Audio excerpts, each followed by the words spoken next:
Hey everybody, this is Sincere from whoissincere.com. Want to bring to you some good information from Bloomberg Business. The guy you're looking at here, his name is Joe Jimenez, Chief Executive Officer of Novartis. These are potentially the opening 5 paragraphs, or potentially 5 of the most important paragraphs that Bloomberg Business will put out this year. Let's go over them. There you go. Let's get this right for you. A decade ago, Joe Jimenez was peddling ketchup and baked beans. Now he's using Microsoft Corp's gaming technology, embedding Google Ink sensors in contact lenses to reinvent the world's biggest drug maker.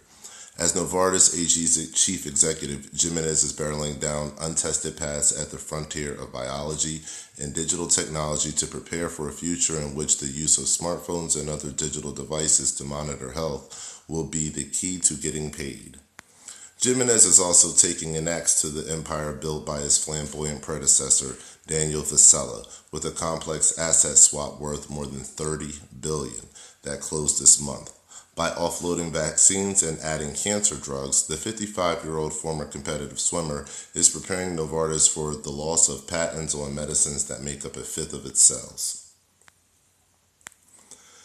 Our view has to be based on how healthcare is going to change, Jimenez said in an interview at the company's headquarters in Basel, Switzerland. If you look at what led to the transformation that we just went through, it was a view of what's going to happen in 10 years externally.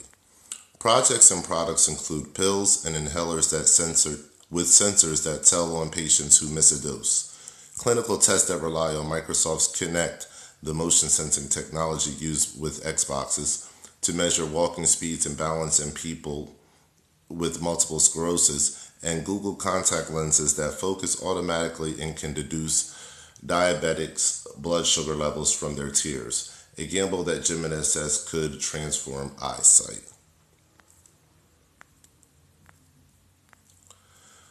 Alright guys, in short, what did we just read?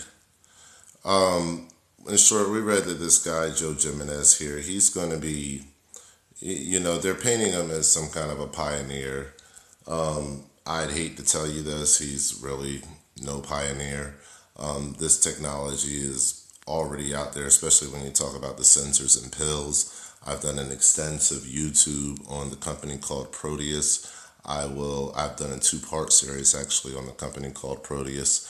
I would definitely recommend you go to my channel. Just type in Who is Sincere on YouTube and you will find out all you need to know about Proteus. This guy is not the pioneer of anything like that. Proteus has been around for quite some years and they already have the patents and have already been brokering deals with big companies like Avery Dennison, the largest RFID supplier in the world.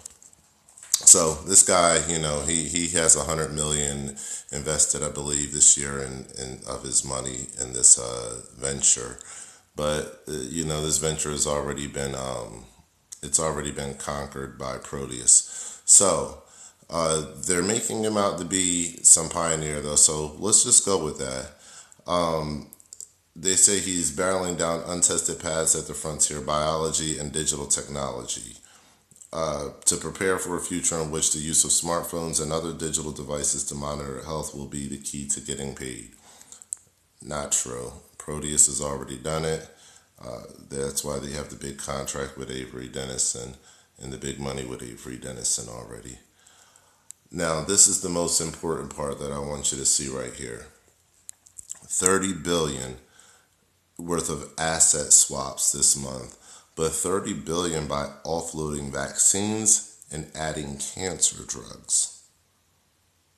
Okay, this has never been done before, and Novartis just actually did it. $30 billion. $30 billion is a nice number. I mean, it's a pretty big number. I mean, when you talk about yearly sales for some of these vaccine drugs, so $30 billion is a huge swap. What's even more interesting is, when I read that, what I was thinking in my head is, well, why would you want to get cancer drugs?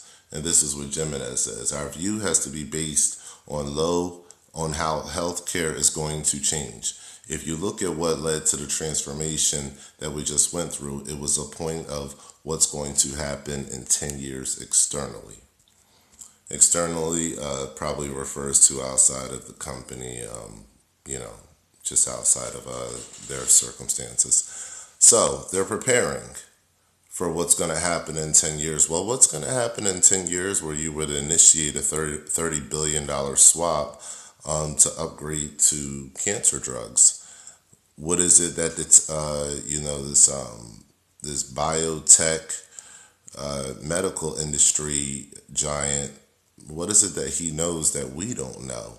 So I wanted to bring this to your attention. I thought it was very interesting how they were painting this guy right here, Joe Jimenez, the head of Novartis, as some kind of super pioneer. He is not a pioneer. Proteus has already mastered this technology. They are already monitoring. They're using Samsung Galaxy devices like Samsung Galaxy tablets with Proteus to monitor everything when you lay down, your heart rate, when you're breathing, whether you take your pills or not. So Proteus has already done this. I don't understand why they're trying to make Joe Jimenez this guy that's, trying to reinvent, coming into the game this way. Proteus has already knocked it out the park. But what I think is important that's hidden in here is that $30 billion asset swap by them offloading the vaccines and adding the cancer drugs. And by his own admission that, it's an analysis of what's going to happen in 10 years externally.